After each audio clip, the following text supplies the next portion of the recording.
Let's talk about traveling down the road. I know when you guys got really hot and you were rock stars, you were flying everywhere, but there has been a lot of road trips with you and Dickie Murdoch traveling down the road and drinking some beer on the road. Yeah. And you and Dickie Murdoch had a hell of a tag team called the Texas Outlaws. Yeah. And how were you guys together, and what did you want to split up because you saw the singles path as your destiny? Because you weren't the American Dream yet. That wouldn't happen until you went down to Florida, correct? Yes, correct, 74. So how did you it just came out of my mouth. Well, it was, I even when I was in power, I had lieutenants. And Barry Windham, even at 19 and 20 years old, he was a lieutenant. Right. What I mean by that is he watched my back. And I'm going to just mention him a second. Barry was the most natural talented, besides Dustin, most natural talented just walk in the ring. And probably one of the greatest in-ring performers in our history. But there was no one, my friend, as great a performer as Dick Murdoch. Jose Lothario I always thought was close. But Dick Murdoch at 50%, which he would go some nights, or at 70%, which he would go some nights. Yeah. But at 95 and 100, there was no one that could touch him, period. But we had one thing in common. We loved the road, we loved the travel, we loved country music, and we loved beer. We would leave, but we would leave. We're not talking about taking drugs or anything like that. We're talking about beer. Yep. And he was a cheap son of a bitch, God rest his soul. He would buy beer in New Orleans to make a trip to Alexander with no label on it. It would be in a white can. And it tasted like panther piss. Then I would I would try to get something that at least had a name on it, whether it was Jack's, Jack's or Pearl or something like that. Yeah. It was cheap. And we would put 24 and double 24 sometimes. The white cooler, the styrofoam cooler where you put your hand in and finally break and the water would fall over the back seat. We did that many times. We'd pack it with ice. The first thing we did when we got to a town was not go to the arena.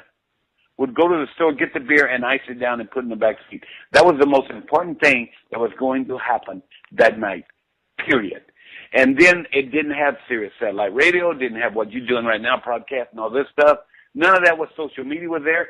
So we'd go AM, 820, Bill Mack Show, Forward Dallas, every night, even in Michigan, we could pick it up and we'd turn it on, and Murdoch would throw his head back, the worst singer in the history of the world, and would sing these songs, and we'd just go down the road, night after night after night after night after night, till one morning I woke up in some old hotel, and I looked across the bed next to me, and them old white BVDs, all yellow stained up and shit, sitting over there, big ass sticking out from under the cover, smell like, donkey piss in the place.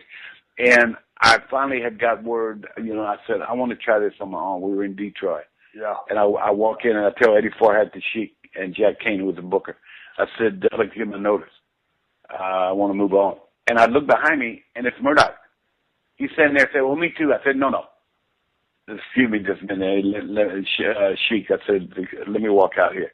I said, Dick, I just want to go on my own here. We've been together so long, went through families, all this stuff.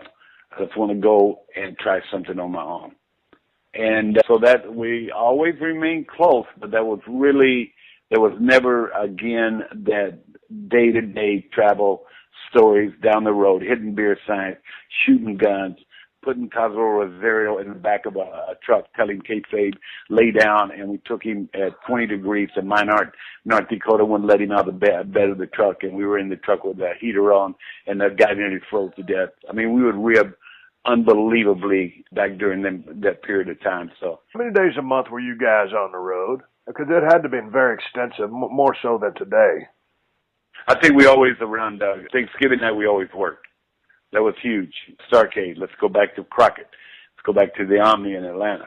New Year's Eve we worked, and Christmas Day we worked. They were the 3 big days. But the days that you were home, but probably only home maybe 2 days every here and there, but then always back out on the road. It was the only time would be Christmas time, probably around the 19th, back on Christmas Day. Yeah. So 300 and some days or whatever they are. That's what I'm getting.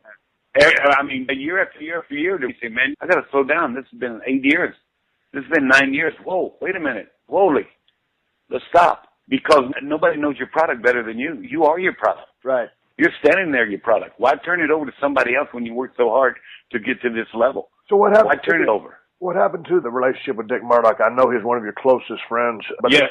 As you decided to go on your own and go down the singles path, did it hurt his feelings? Was he cool with it? Did he understand? No, I don't think he did at first. I think, you know, we had some property in Colorado. We all kind of together and, you know, we bought some property out there back when it was, you know, going out to southern Colorado there, up in the mountains there. We had some property and we would hunt and would be together. And I always low-keyed around him. I never tried to be, I just wanted to be who he met and who I was because I always looked up to him. So no matter how big a star I was, he resented probably the American Dream type deal and what I was doing back then. He was not a racist as people think he was, but he had his beliefs in the way he believed, period, and that's what it was. And I was dealing with a different clientele and different people, and he was still dealing with redneck Dick Murdoch. I mean, you know, it's just that simple. I'll defend him to the end because that's, you know, that's what he was. I loved him as close as my brother. So we always remained close, but I think it wasn't jealousy, Steve. It's not. There's a difference. You know that. It was just like, okay, I kind of left him here. And I went on because how many people, when you do stuff like that you know, how many people that you know begrudge your shit and blame you? Think about that 100 times now when I'm booking and shit. Blame you for their downfall or why they couldn't keep up. And so they put it all on you and say, oh, they either pushed me out or done this. That's horse shit. That's horse shit. Because being pushed is one thing. Being in the position I'm in or was in was another thing. When you were as powerful as I was, you're going to have distractors. So Murdoch never was a distractor. He was there for me, but he went his own way, and I went my own way. So then